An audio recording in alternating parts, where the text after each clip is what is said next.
All right, YouTube, how you doing? Welcome back to the channel. It is Monday, July 7th. We got a 10-game MLB slate to dive into in today's video, like we always do. I'm going to dive into each and every one of these games. I'll give you my prediction on the side. I'll give you my prediction on the total. We'll talk about any other plays like player props that we like within the game as well. But as always, guys, keep an eye down on the pinned comment of this video. That'll take you to all of my final plays so that I'm actually rolling with myself. If that does interest, if you do want to fade me, all of that will be absolutely free down in the pinned comment. All right, YouTube, how you doing? Welcome back to the channel. I tell you guys I'm a dummy all the time. They don't suck. They've just been sucking. Get them down to -3 for more juice than Jose Canseco in his prime. Tell me you're new without telling me you're new. So don't go jumping down my throat in the comments, right? If you want to fade me, or if you do want to ride me, this still leaves a bad taste in my mouth, right? And remember, more chins, more wins. Now, yesterday we were traveling back from the trip, so we did not have any plays yesterday, but 2 days ago, a nice little 3-0 night. Fire off the money gun slightly. I don't want to get too hyped about it because it was 2 days ago. We didn't have anything yesterday, but we do go 3-0. Diamondbacks cashed their mony line. We'll take the cha-ching. We also had the Diamondbacks over 3.5 in terms of their team total. Red Sox over 3.5 parlayed for +129. Take another cha-ching. And then last but not least, that Reds and Phillies first 5. I guess we have to do the cha-ching now. 3 plays, 3 wins. We did have Tyler Fitzgerald under 1.5 hits, runs, and RBIs. He did not end up starting, so that one voided. But you know what? The way that we saw the board that day, that might have even hit too, based on how we were looking then. But yeah, a 3-0 night. We surely shall take it. In terms of our ride of the day, we didn't have one, but now it's time to jump back on board. If you guys don't know what the ride of the day is, it is simple. Just use that hashtag ride of the day down in the comments. Drop your favorite play along with it. I jump on board with one person's play each and every day. Give you a shout out in the next video, win or loss. If you win, we continue to ride with your play. If you do lose, you still get the shout out. We got to talk about it. We dropped the womp womp from the soundboard there. No one wants that. So let's get some bangers down in the comments. But all right, what do you say we go ahead and dive into today's slate, guys? Hit that like button, hit that subscribe button. Let's get rocking. All right, we have Detroit taking on Tampa Bay right now. Detroit slight underdogs. Some pitching, I guess not changes, but some pitching has gone back and forth here. I did see Jack Flaherty listed. Now I'm seeing Keider Montero. I would think I like the over regardless. Jack Flaherty throws a lot of fastballs. Tampa Bay hits fastballs well. Keider Montero I don't think is all that good. Still don't mind Tampa Bay to score some runs. The thing that does end up changing would be my side, because even with the total, Shane Baz throws a lot of fastballs. Detroit's been hitting that well, right? So total seems easy enough for me. We'll see if we get there ourselves. But the side is where the pitching for Detroit would matter. If it is Detroit, I almost want to follow the plus money, but if it's Keider Montero, I do like the idea of Shane Baz. I think that he's got to be a little bit better than Montero right now. He has had his ups and downs, but weirdly enough, he's been going he's been going deep into games, which is good, right? But weirdly enough, he's been going, 3 earned runs, 0 earned runs, 4 earned runs, 0 earned runs, 5 earned runs, 0 earned runs. He's coming off a 3 earned run start, meaning he might be primed if that trend continues for a 0 earned run shutout type performance. So I like Tampa Bay and the over in this one. All right, Red Sox taking on Colorado, where I do think that this is obviously a Red Sox spot. I don't necessarily want to sit here and say that this is a time to totally fade this Rockies offense either. They've actually been looking good, scoring like 3 runs per game over their last recent run. The Red Sox, though, really looked good in, I honestly want to say their last couple series, right? So I don't necessarily want to fade the Rockies here, fade their offense. I think I'm going to look at the over. Dick Fitz is on the mound for the Red Sox. Austin Gomber, a lefty for Colorado. So things kind of line up to see some runs today. The one kind of piece of credit I'll give Richard Fitz is the fact that he does throw that slider as his second pitch. And in fact, I think within his last start, that became the #1 pitch in his pitch mix. That's not a great pitch for Colorado. So if you like that, sure. But at the end of the day, guys, we're looking at the Red Sox at -241. Yes, they've been scoring some runs. Yes, they've looked a little bit better, but it's still the Red Sox. I know better than anyone as a Red Sox fan. They're not worth -241 over any team. So maybe some sort of an over or a team total over, but I'm not going to get too invested in putting this into a parlay or something like that at that price. I don't think that's worth it. So I'll lean towards the Sox in the over, but the price kind of beat us to the punch. 2 player props that I think might still hold a little bit of value will be Toglia, under 1.5 hits, runs, and RBIs, as well as Ryan McMahon, then under 1.5 hits, runs, and RBIs. Those are simply plays on Toglia, not very good against right-handed bats, and then right-handed pitchers, and then McMahon, very, very strugglesome against the slider. So 2 little pieces that we can pull there. But again, we'll see if we get anything down here. Real quick, speaking of player props, guys, before we get to the rest of the games, I want to talk to you about Underdog. They got a cool thing going on now. I believe this is for the month of July, which is really cool.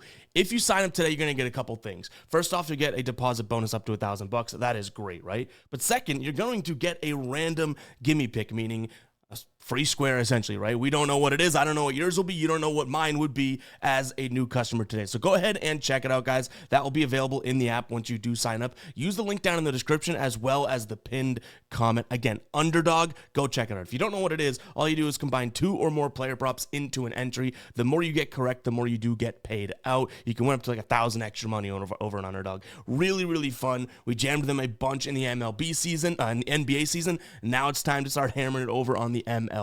Love the interface and the app. Definitely one of the easiest apps out there. So if you're worried about learning something new, fear not. This one's super, super easy. Get some more action in on the games, guys. Head over to Underdog. Again, that link will be down in the description as well as the pinned comment, or use code GUYBOSTON when signing up. You're going to get all of those bonuses and those goodies that I just talked to you about. Go ahead and check it out. Jump back into these games.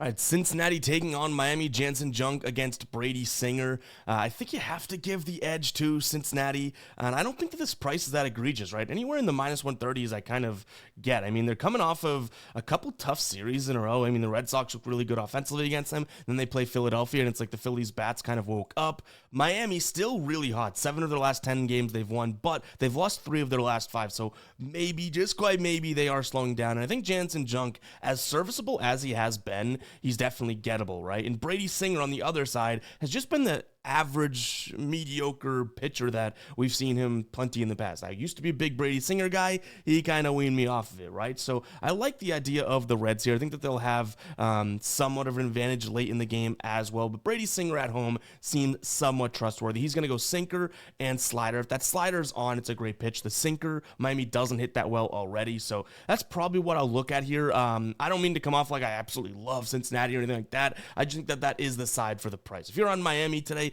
they're playing some really good baseball, but I do think that that is kind of on its way down, like the train's putting on the brakes, whereas Cincinnati now at home in a nice weather day, a lot of run scoring opportunities there in Great American Ballpark, maybe a little bit more comfortable than I guess we could say than they have been right after a long road trip in the last 2 series. So give me Cincinnati in this spot. In terms of the total, I still can't convince myself of an under, especially in Great American Ballpark today. So I'll lean slightly towards the over. And is that 3 overs in a row? You guys know I love my unders. 3 overs in a row. Yikes. We got some unders on the way, though.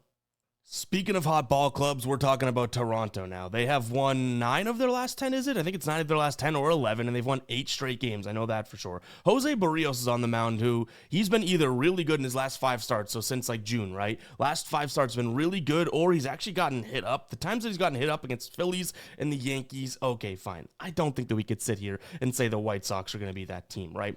On the other side of things, we have Sean Burke, who I'm on record being like, I do like Sean Burke. I think he's got a lot of potential. I don't know if he's going to be good enough to shut this Toronto squad down. He's going to throw the fastball, which could be okay. This is a middle-of-the-pack team against the fastball in Toronto. But the slider is his next pitch at 26% of his pitch arsenal, and they're 4th in terms of runs above average. So I don't think that I can get to the White Sox or back Sean Burke in some sort of under with the game. So I'm going to lean towards this Toronto team.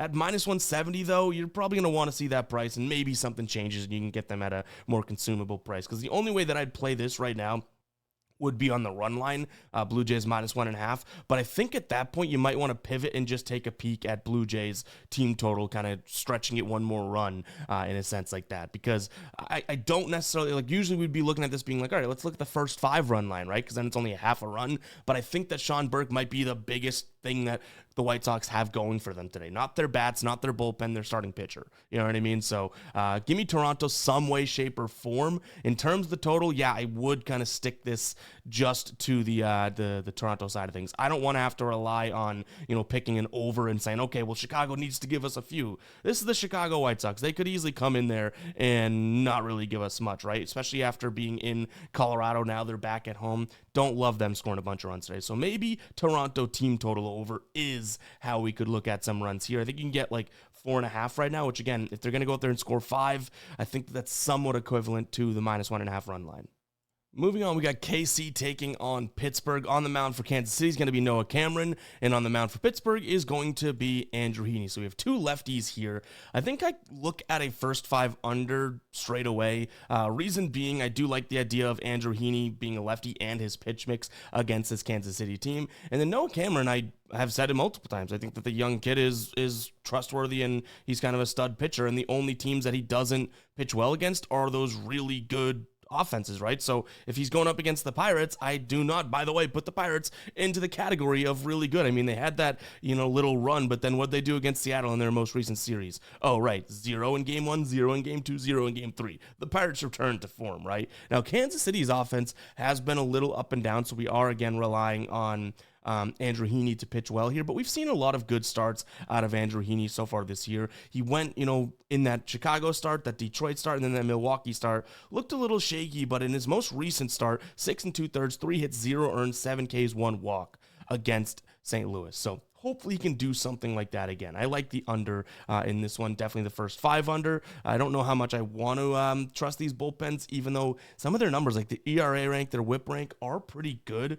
But still, to me, like it's the Royals and Pittsburgh's bullpen. I feel like we've seen them kind of blow some games at times. But Kansas City's is healthy. Pittsburgh should be pretty damn healthy in terms of guys' arms. So if you like the full game under, I'm not going to disagree with you there because I like the first 5. In terms of where we go from a side, the Royals, with Cameron on the mound, seem to have an advantage. You can get them right now at -144. The graphic says -157. That's a little outdated. So, yeah, right now, if you do like them, you can easily get them in like the -140. So I think I'm going to lean towards Kansas City in this spot as well. A lot of favorites today that I like, and that ain't always the the way to go, ain't it?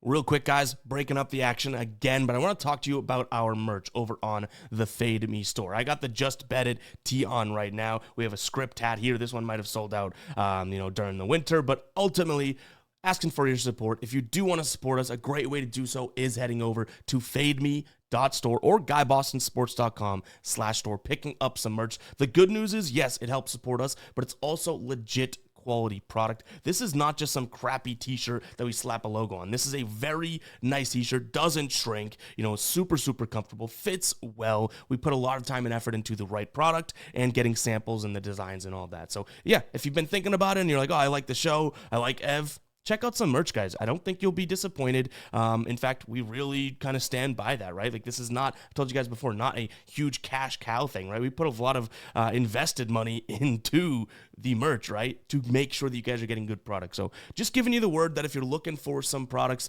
to rock some sports betting merch, go ahead and check it out, guys. Fademe.store or guybostonsports.com/store take you to the exact same place. Again, fademe.store, guybostonsports.com/store. Let's get back to the games now.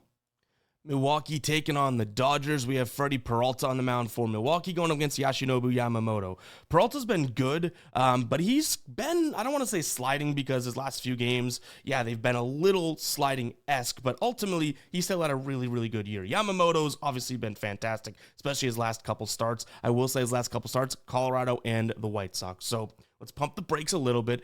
In this spot, what kind of pushes me to the Dodgers, another favorite, yikes, is the fact that we know we're going to get a ton of fastballs from Peralta, right? Even using our dashboard that can be found over on guybostonsports.com, just sign up to become a member. You can see his fastball, 57.6% of the time he throws it, the changeup being his next pitch. Well, the Dodgers, we know they're a good offense. Last 30 days, second in the league in terms of runs above average against the fastball and top 5 against the change. So I don't necessarily think Peralta's going to be primed for the best of situations here. And the Dodgers at -130-ish, I just feel like is one of those prices that we're always talking about, saying, hey, it's still the Dodgers, right? That type of thing. So I think I lean Dodgers here in this spot. Both teams are traveling. Milwaukee's coming back from Miami, and the Dodgers coming from from Houston, right? They're both not coming from Miami. So I guess you could say, actually, no, the Dodgers coming from LA. So both teams are still traveling. I guess that's the point that I'm trying to say. So give me the Dodgers. In terms of the total, though,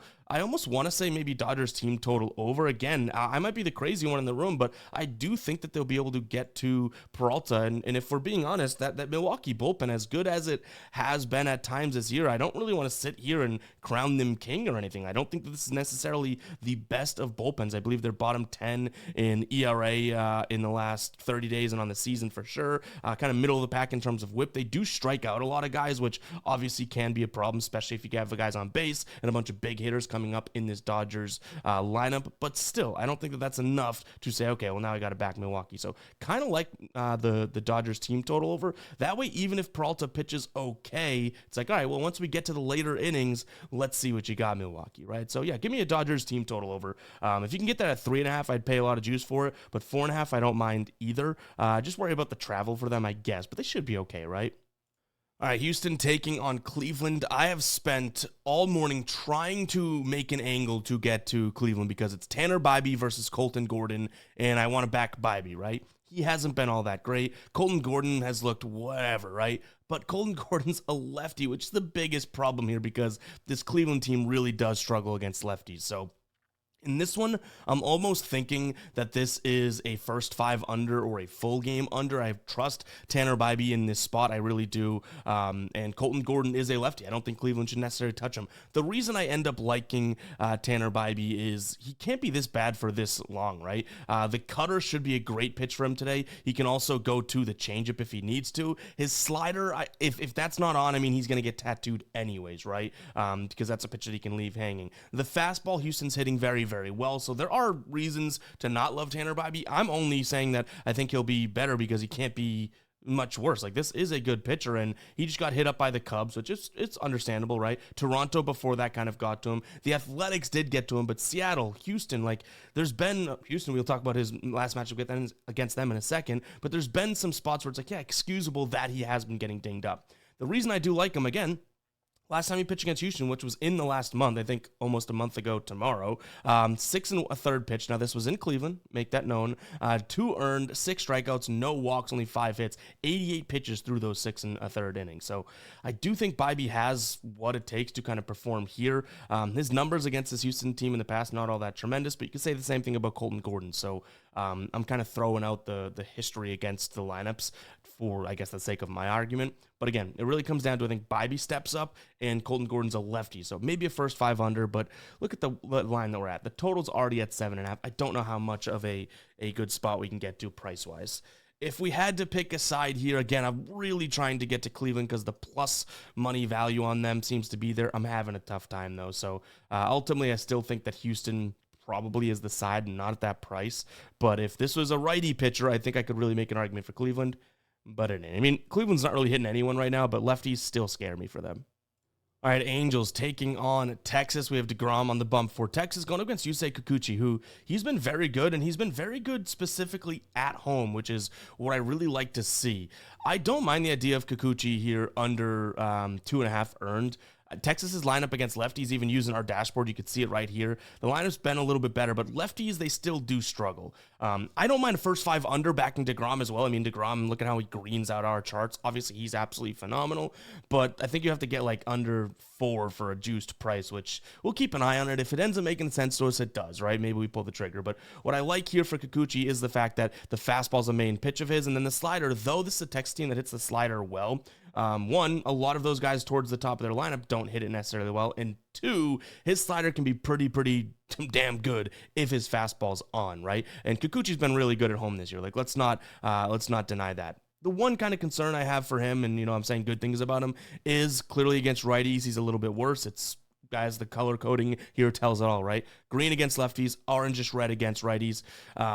Lot of righties here in the lineup for Texas. Looks like they're going to have all but one lefty, including the switch hitters, batting from the right side today. So little worried about that, but Kikuchi, DeGrom, I expect both to pitch well. I think I look at Kikuchi's under in earned runs because 2.5 seems like it's a decent amount, right? That could be something that we end up getting to, but, we might just end up biting the bullet and pulling the trigger on the under 4. I think both these pitchers can do pretty damn well. If we had to pick a side here, I honestly think DeGrom is the side to back, but it would be Texas first 5 run line. Like, I could see this being a 2-1 game after 5. Texas is up by 1. So I don't think Texas is worth that -155 price. I think that's a little strong, especially with Kikuchi, who's been good at home.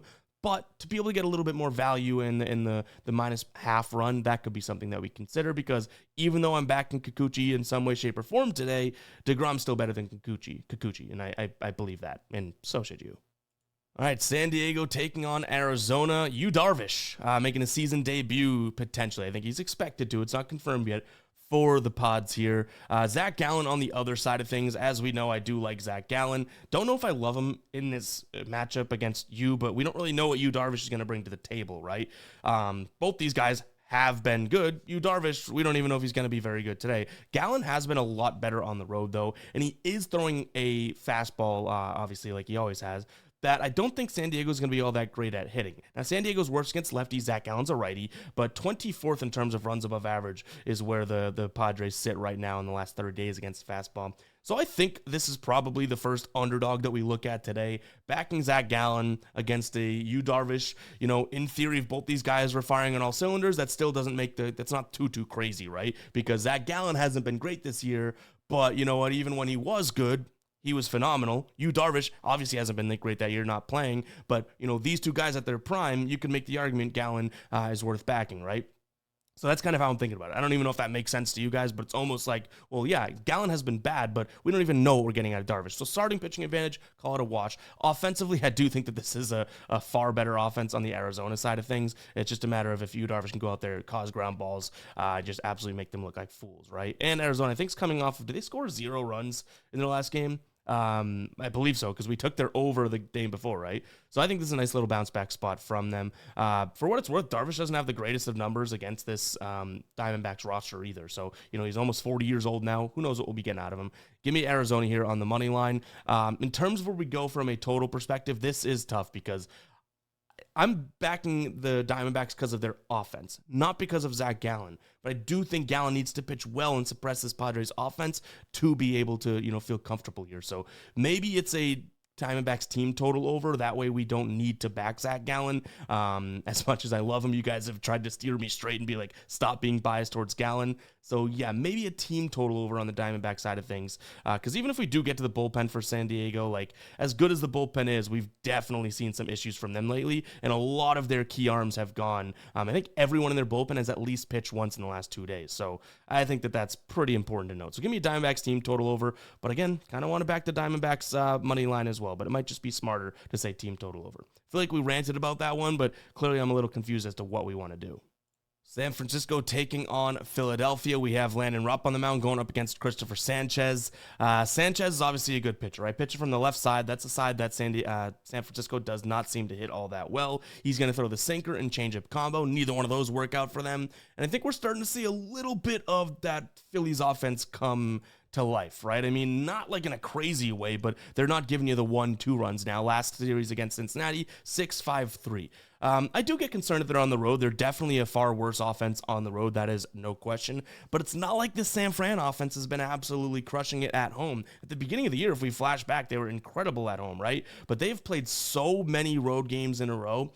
I have a feeling this could be a spot in which they're finally like, oh my God, we're home. Let's go play well. I think they've played like 3 series in a row on the road. So I don't know if I really want to take Phillies minus the 140, but I kind of think that this is a spot to somehow back Sanchez while also giving the opportunity for San Francisco to win this one late. So maybe a first 5 for Philadelphia. But again, I kind of like the idea of San Francisco being like, all right, finally, you know, gets to like the 5th or 6th inning. And like, we've been on the road for so long. We're back at our ballpark.